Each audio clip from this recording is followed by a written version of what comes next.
When I became responsible for health and safety in the province as the ADM of Health and Safety and Labour in 1998, I quickly realised that this was an important issue for the province and for the workers of the province. And as I got comfortable in that role, I realised that we needed to do more than just enforcement. We needed to have a greater awareness of health and safety in the province. And so there were two things that I learned, I guess. One is that we needed to increase the focus of health and safety. And the other thing that we needed to do is we needed to involve the people at the top. Joe O'Neill, who was the previous CEO with the organization, and I attended a conference in Toronto. And they were talking about a CEO leadership charter, and it was sponsored back then by Bruce Power in Ontario.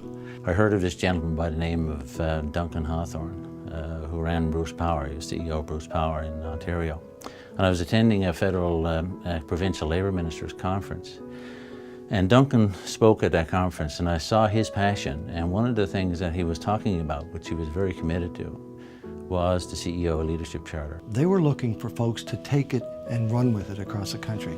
Well, we decided that it was really important for our province because it has a real critical importance when it comes to safety from a leadership perspective. So I looked at that as this now is my opportunity, because now I'm at the Commission and I'm overall responsible for education and prevention at the Commission. And I had a great board of directors under the chairmanship of Ralph Tucker, who was very innovative and very progressive and creative. And so I brought the idea of creating our own CEO Leadership Charter in Newfoundland and Labrador to Ralph and to the board. And so we brought the plan to the board. The board looked at it and said, it's a go, and thought it was a great idea.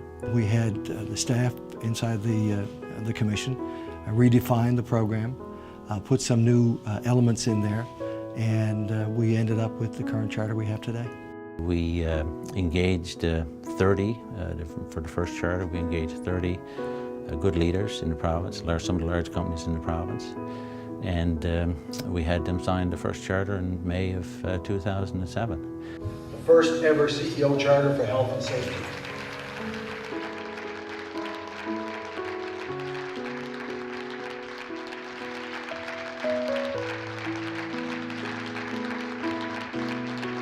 It really starts with the leaders, and with the CEO charter program, I think that's really what that means. And to be seen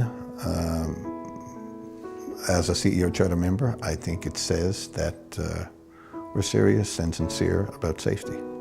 I took it to be something that was for our employees because of the work that they do to keep the workplace safe as well.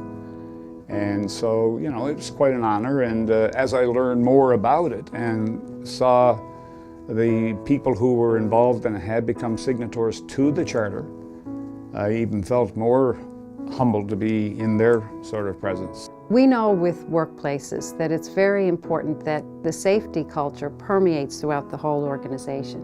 And one of the great places to start is with the CEO, the general manager in charge of a work site.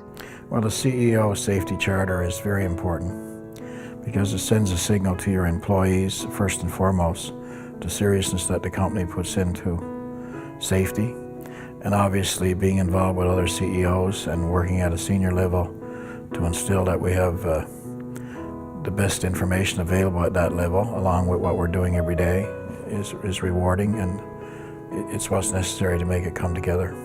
The rationale that we used in the first go-around in selecting our CEO leadership charter members was that they were committed to safety, that they had shown a great interest in it, and that they had taken steps toward making their own organizations a safer place to be and to work in.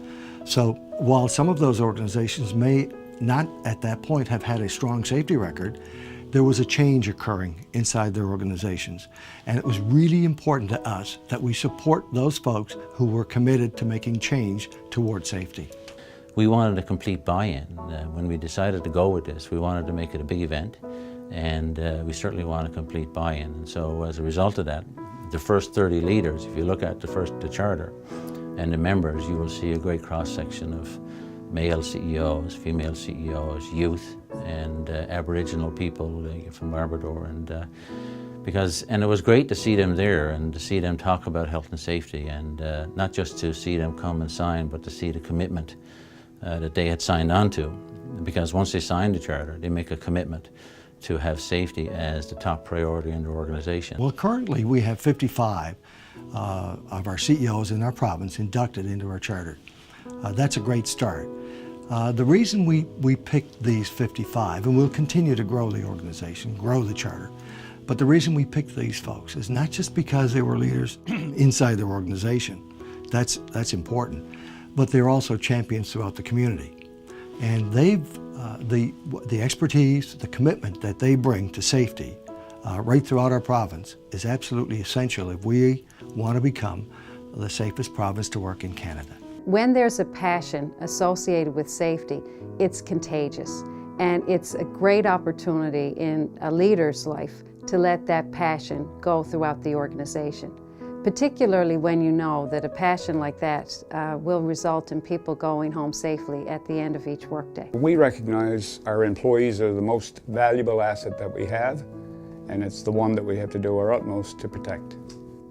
I guess the CEO Safety Charter really raises the bar in terms of maintaining a safety standard, and really challenges me to rise to that challenge. And I guess aside from that, I think it's an excellent business decision. You know, if you have a workforce who are aware and know that at the most senior level of the organization, they are actually committed to your well-being, they care about you, they want you to be safe, makes a huge difference. And I believe it has made a difference in the province. The initiative of having a CEO charter is a big message by itself. Why is that it even exists? It exists because, you know, the people at the top want to send a message, this is serious to us, it's important to us, and we're going to do something about it. We're going to do something about it as a group. We're going to work at it together, and we intend to go away, and what we learn we'll bring out forward back to the team, if you will, and sell it down the line because it's important. So you need that to really make it work.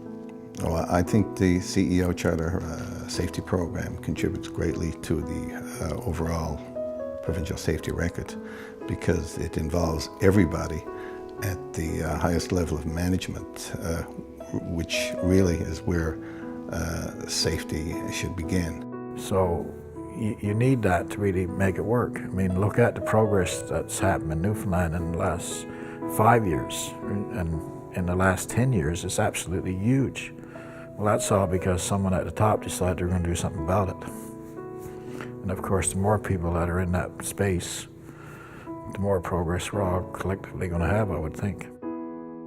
What we want to see today, and what we often see in very passionate safety cultures from workplace to workplace, is that philosophy, that culture that underlies things.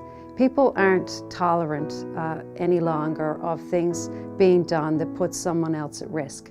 And that's how we've transitioned from the 1990s to today, when we see that it's, yes, there's a business case. I don't think without that commitment of those 55 folks who have committed to carrying on the essential work of developing safety in our workplace, without that, we would not be where we are today. There's no doubt in my mind, and I think it's absolutely essential that we continue on that path. The greater number of leaders that we have in our province who are committed to safety within their organizations and throughout the province, I think makes it better for all of us. I have the charter home. Since I retired, I have the charter home in my office at home, and it's of all the things that I've done in 37 years of public life, that's one of my most prized possessions, and I still have it hanging on my wall, and I look at it with great pride. And I've always felt that if we have been successful in helping one worker, just one worker, go home at the end of the day without suffering an accident or an injury as a result of bringing the CEO Charter to the province, then for me it's been a total success. and I believe that.